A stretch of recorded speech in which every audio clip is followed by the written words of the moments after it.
of Senators Harris and Hirono suggesting that this guy's Catholic belief or his affiliation with the Knights of Columbus, which is just a volunteer group that adheres to Catholic beliefs, somehow makes him less qualified or biased to be a judge. What do you make of it?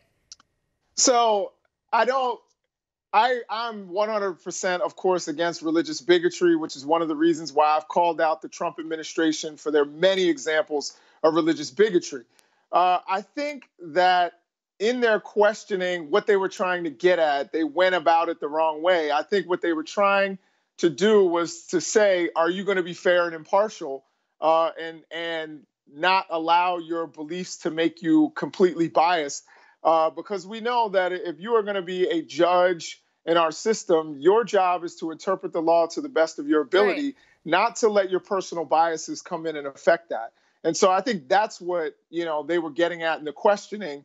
It came across in a way that was religiously bigoted. And I think, certain Democrats, even, a good friend of mine, Tulsi Gabbard, actually called it out. Yeah, kudos to her for doing it, actually. She got slammed by a lot of leftists for calling this religious bigotry, which I think it is. I think questioning this wasn't just saying, are you going to apply the law in an unbiased manner? We agree on that. It doesn't matter to me, what your views are. If you can apply the law in an unbiased manner, that's the role of our judiciary. That's what all judges should do.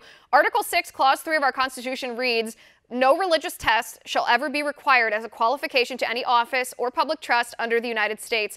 Senator Harris asked Busher whether he agreed with the leader of the Knights of Columbus, who once said that abortion is, quote, the killing of an innocent on a massive scale. Why is that a relevant piece of information? Why is she questioning what he believes on a religious level when she's questioning him about his qualification for the judiciary? Well, again, I think that what they were getting at was an important question, but I think that they could have gone about it in a different way. And again, I don't particularly, even though I love Tulsi, I don't particularly agree with her slamming those Democrats, because I think she went about it also the wrong way.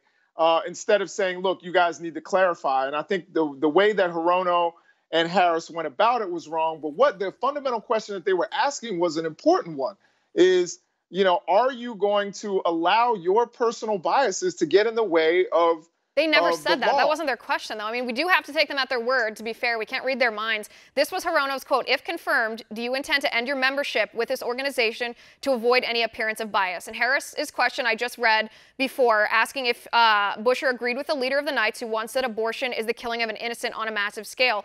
Based off of their wording, and they're both very smart women, especially Harris knows how to frame a question to get the answer that she wants. Those types of questions phrased in that way suggest that the reason that they're asking is to suggest that if you believe in abortion, you're not qualified, or if you believe that abortion ends an innocent life, if you're pro-life, you're not qualified to sit on the federal judiciary, or to suggest that you have to sacrifice your religious views or your affiliation with a religious volunteer group in order to be qualified. To me, that's very, very clearly a violation of Article 6, Clause 3,